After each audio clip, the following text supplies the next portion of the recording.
When you work with large data collections, especially those stored in relational databases such as Access or SQL Server, it's likely that your data will be spread among several tables. For example, you could have a table of sales data that lists each month by its number, January is 1, February is 2, and so on. If you have the month's number in one table and a list of which month corresponds to which number in another, you can often create a relationship between those two tables and, in this case, use the month's name instead of its number.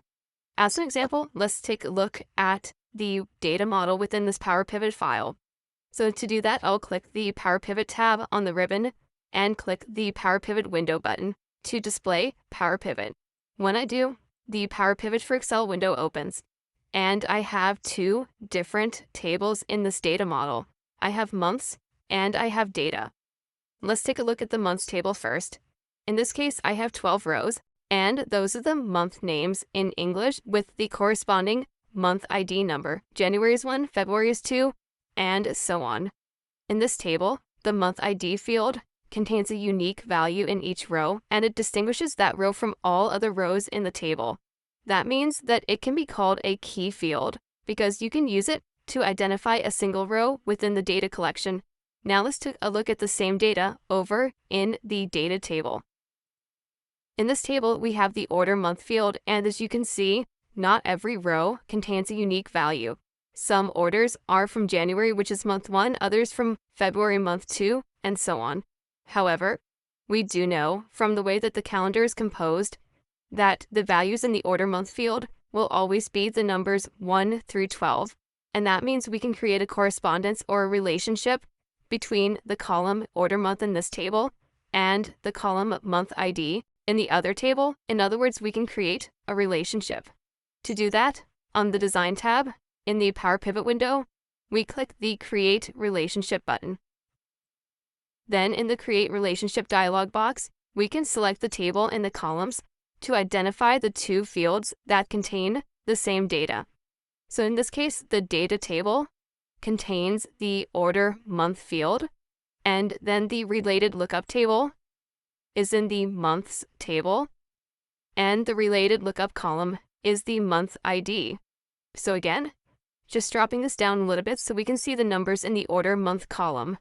The order month column contains the numbers 1 through 12 corresponding to the month in which the order was placed.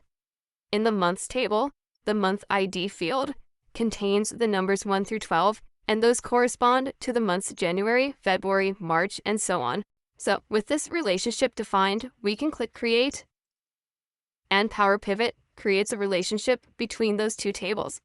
So how does this affect us? Well, what it allows us to do is to create a pivot table, and instead of displaying month numbers, we can display the month names by using the relationship.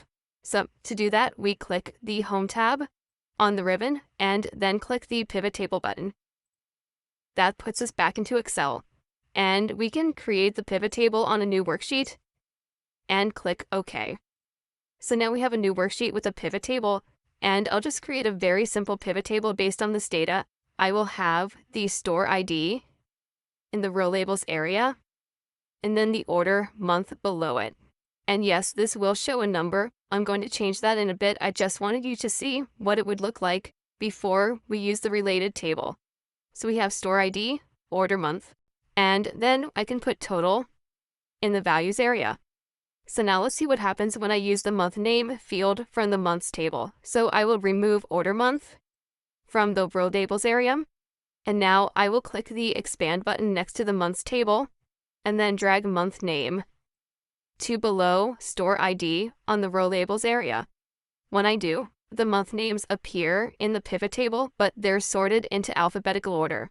However, if I click one of the cells that contain a month name, and then on the Home tab, click the Sort and Filter button, and click Sort A to Z, Excel knows to sort them into proper month order because it recognizes the series.